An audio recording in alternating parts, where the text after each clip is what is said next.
Please rise for invocation by Pastor Carrie Niedermeyer of All Saints Lutheran Church, followed by the Pledge of Allegiance. Good evening, everyone. I invite us to start the evening by just closing our eyes for a moment and taking a deep breath in, recognizing this beautiful day, this beautiful city that we are a part of, that these amazing leaders are called to serve. We ask you, Holy One, the one known by many names, that is full of wisdom and truth and light, that you bless this time together, that you bless each of these leaders, these servants, as they discern what is best for this community. We ask you to open up eyes and ears to the cries of the vulnerable and the oppressed. We ask that you give us all a vision of a city that emits light and love to anyone who comes through these streets, to anyone who has the pleasure of meeting the amazing residents of Port Orange. So bless this time as we hold on to that vision and create a city on a hill that sends light and love into the world. We pray this evening as we do our work. Amen. Amen. I pledge allegiance to the flag of the United States of America and to the republic for which it stands, one nation, under God, indivisible, with liberty and justice for all. Will the clerk call the roll? Here. Here.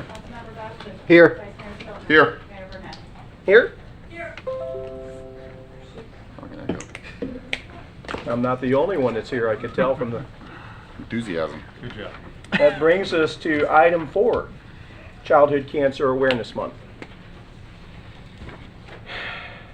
This is always a little happy and a little sad all at the same time when we talk about this, when we talk about bringing awareness to such a thing. And it's great that we've got our partners and our community here once again. Council, if you'll come down with me, because I want us all to greet everybody as we do this. And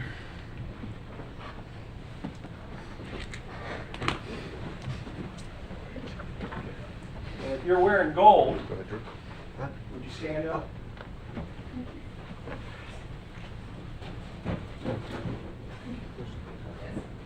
It's definitely September.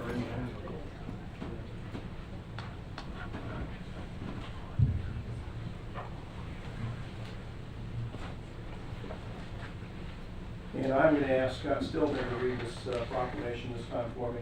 Great, I didn't even practice reading my readings. That's why I put you on the spot. Whereas the American Cancer Fund for Children and Kids Cancer Connection report cancer is the leading cause of death by disease among U.S. children between infancy and age 15. This tragic disease is detected in nearly 15,000 of our country's young people each and every year. And whereas 1 in 5 of our nation's children loses his or her battle with cancer, and whereas 2/3 of childhood cancer patients will have long-lasting chronic conditions as a result of the treatments they experience, and 60% of childhood cancers are diagnosed before age 5.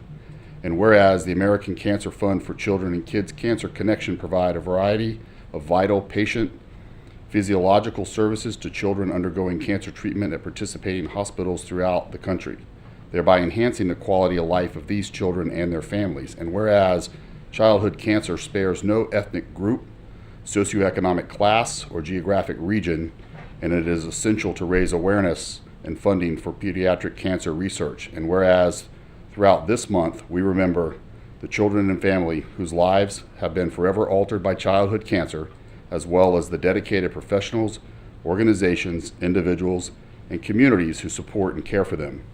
Now therefore, Donald O. Burnett, the mayor of the city of Port Orange, does hereby proclaim the month of September 2022 as Childhood Cancer Awareness Month. Not bad for a rookie. And with my signature and the seal of the city, it is so declared in this day and in this place. And I want to thank you, especially Lori, because we do this every year because you bump us in the side to make sure we do. I don't think it'll take much. I don't think it takes much thumping for us to want to do the right thing. But because of you, we make sure that this happens every year. And making sure this happens every year does so much more than just simply read a proclamation. We want to bring awareness to it. And let's listen to the stories of the people around you who've been through it. And it's not just the children, it's their families. It's the healthcare professionals and everyone who's put themselves out to fight cancer. And I tell you what, there is very little that pulls at our heartstrings than anything that happens to a kid and all of us. And if we can do this every year and one day do this because we've conquered it, that's the goal, that we can do this as a celebration of victory once and for all. And I pray that your efforts and everybody else's efforts get us to that point. Absolutely. Let me do that.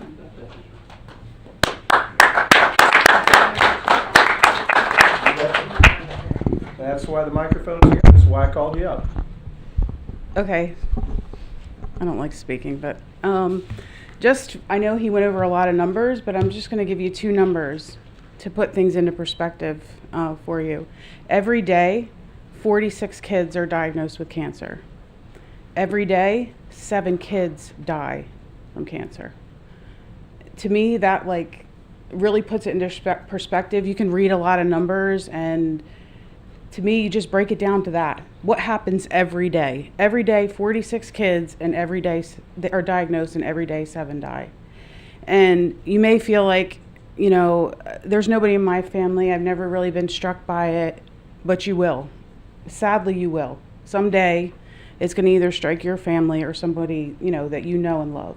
So the best thing that you can do is raise awareness. You can pay attention when you give to foundations. A lot of these foundations pad the pockets of their people that are their CEOs and a little below there. So pay attention to who you're giving to. Don't just go give to the big one that you see on TV all the time, and I'm not going to say the name, because you really don't know where that money is going. Here locally in Volusia County and Central Florida, we have a foundation called Warrior Kids Foundation. It's founded by friends of ours in honor of the Franzini's son Anthony, who passed away, and my friend Sarah's daughter, who has beat cancer.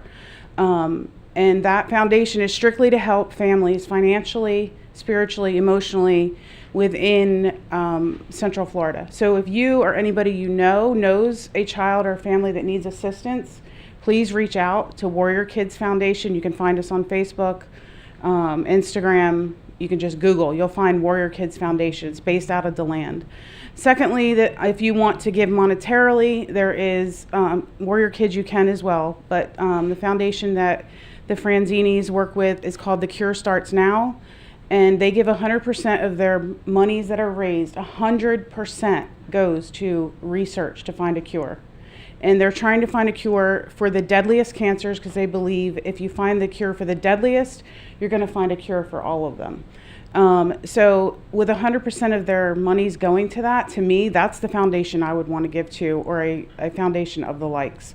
They also give money to different medical professionals and facilities as grants to help them do the research. So anyway, those 2 are Warrior Kids Foundation, based out of DeLand, helps all of Central Florida. And then The Cure Starts Now is nationwide. And there is a, what is it called, Jamie? Central Florida chapter. Both of those can be found on Facebook. And hey, if you can't give, go find it on Facebook and share it to somebody that can. Thank you. Laura, thank you for Thanks, being guys. here.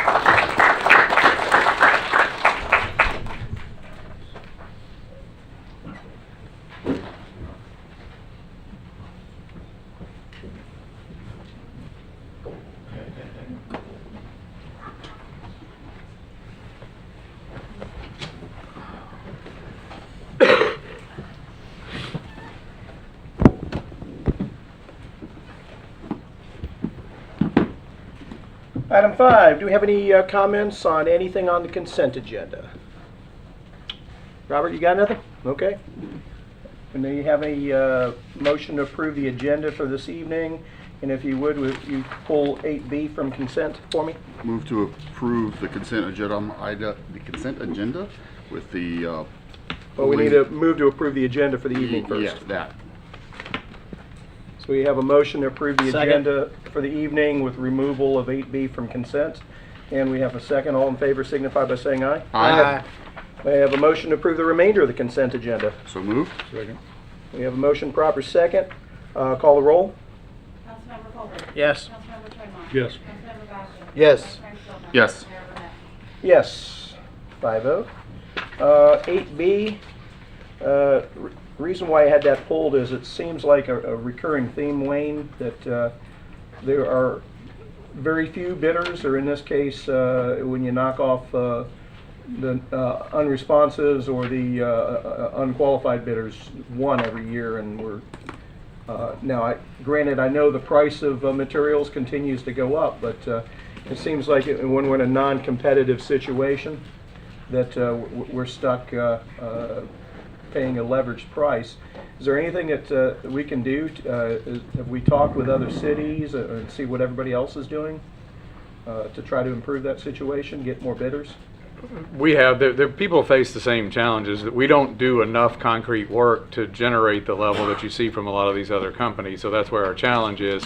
And we've talked about this in the budget hearings where, the ability to do it in-house, but we are having staffing challenges as it is in public work, so there's been conversations about, is there a way to supplement by having an in-house crew possibly do that, but at the volume that we do concrete work, it is difficult to be competitive because we just don't do enough of it to keep them here, so they come in and get us in between their bigger job.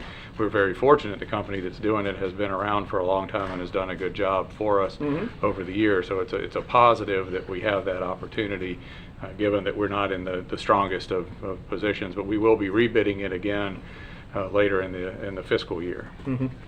Yeah, and I very much would like to see what it would take in comparison to maybe bring the program in-house. There are a number of times, and then this happens when you have a company that is doing more work than just for us, where you go out and you mark things off, you get things going, and it might be a little while before they get back again to do the actual work, whereas it would be a continuous function if it were brought in-house. So I'd very much like to see the results of that. If it costs roughly the same, but we're able to gain efficiencies, that's another reason for us to take a look at it in-house. But if you would, over the course of the next few months, as you're looking at it, I'd like to know the results of that. Yes, sir. Can I have a motion for the approval of 8B? So moved. We have a motion second for the approval of 8B. All in favor signify by saying aye. Aye. Hold on. I didn't hear the second. That's Chase. It was seconded. Chase. That's why you didn't hear it. It was Chase.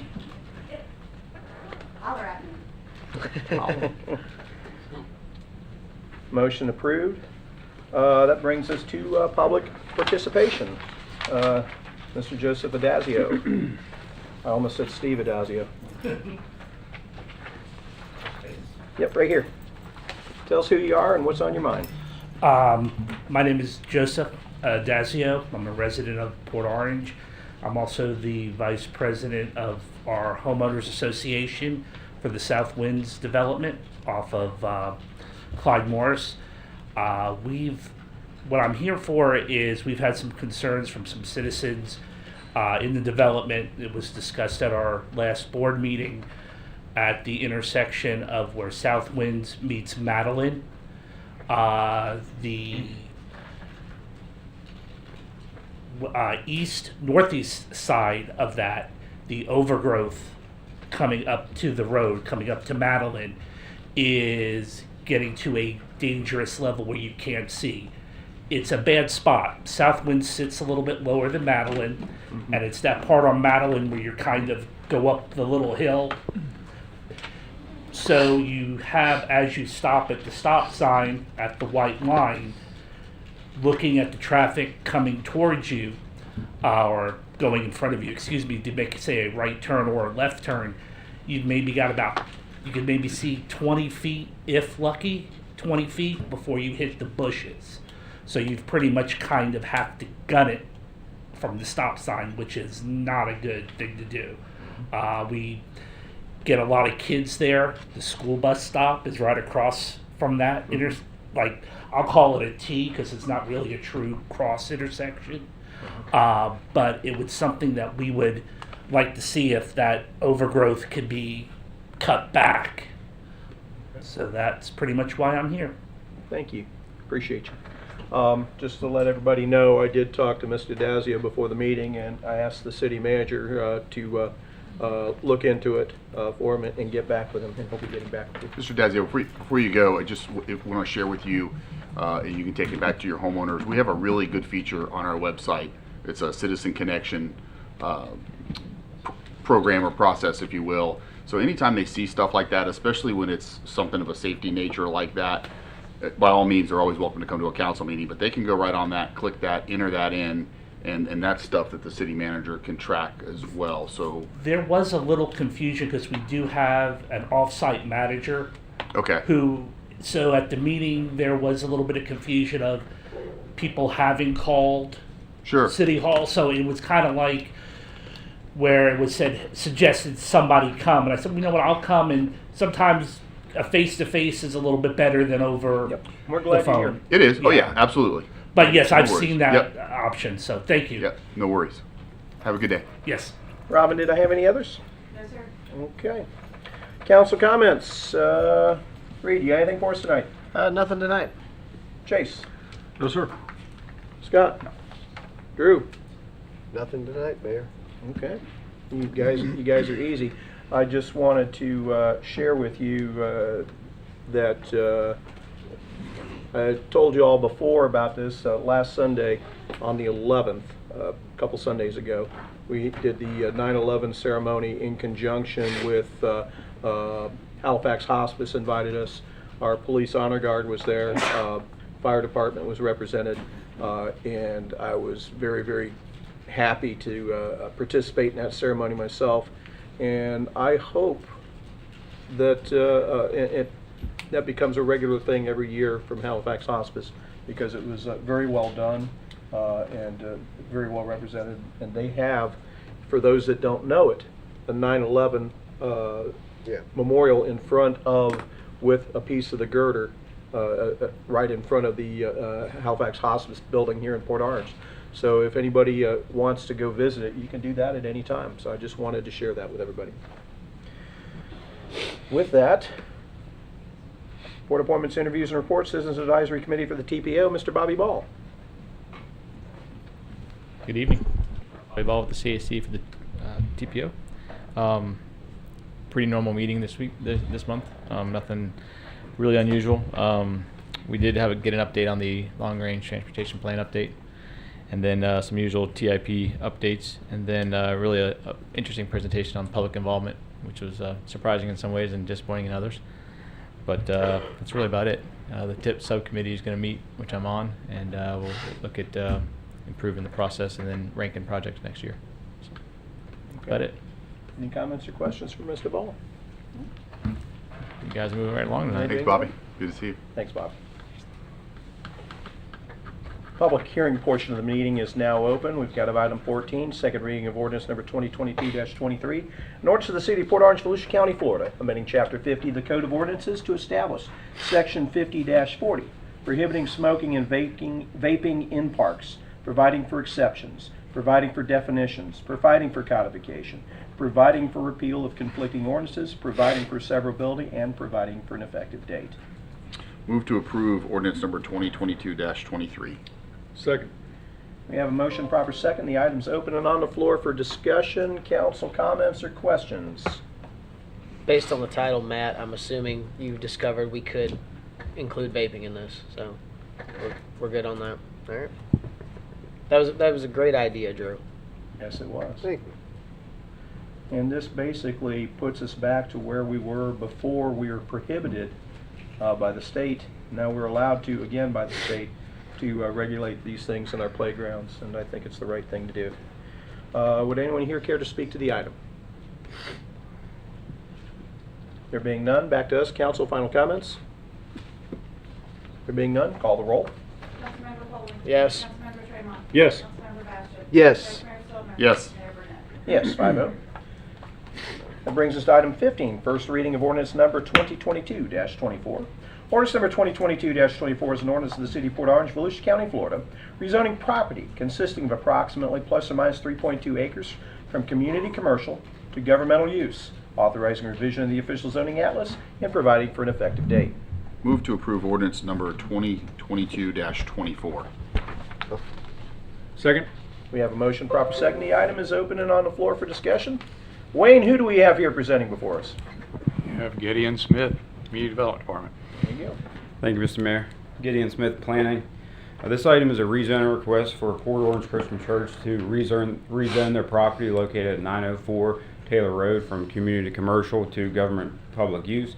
The church has been established in this location since the mid-1990s and has made several site improvements over the past 2 decades up until 2019 when they were considering selling the church and relocating further west along Taylor Road. At that time, they rezoned the subject property to community commercial, which made the existing church a non-conforming use. The church has recently decided to remain at its current location and begin planning an expansion onto the existing building and possibly constructing a new sanctuary sometime in the future.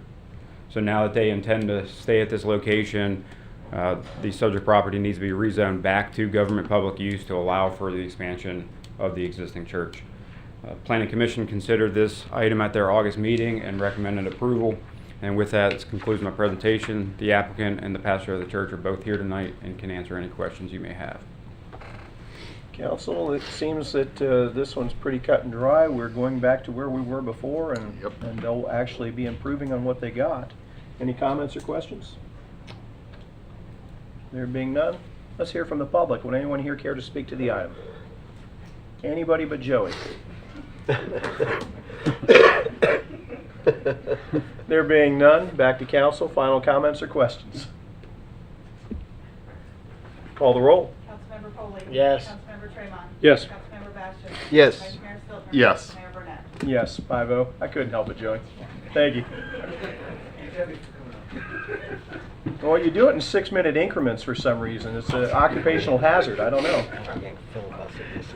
The public hearing portion of the meeting is now closed. That brings us to the additional items. City Attorney report. Nothing tonight. Excellent report. City Manager report. Nothing tonight either. Excellent report. City Council Committee reports. First Step Shelter. Just a quick one. We were at 40 beds to start off with. Our budget has not increased. However, the efficiency has, and the work is being done very well by our staff. We're up to 65 beds right now that we have filled, and the goal is to still get to 100. And we've put over 150 people in permanent housing right now up to this point. So that's even with the the rents as high as they are, they're still putting people in housing. So we should be very proud of what they're doing.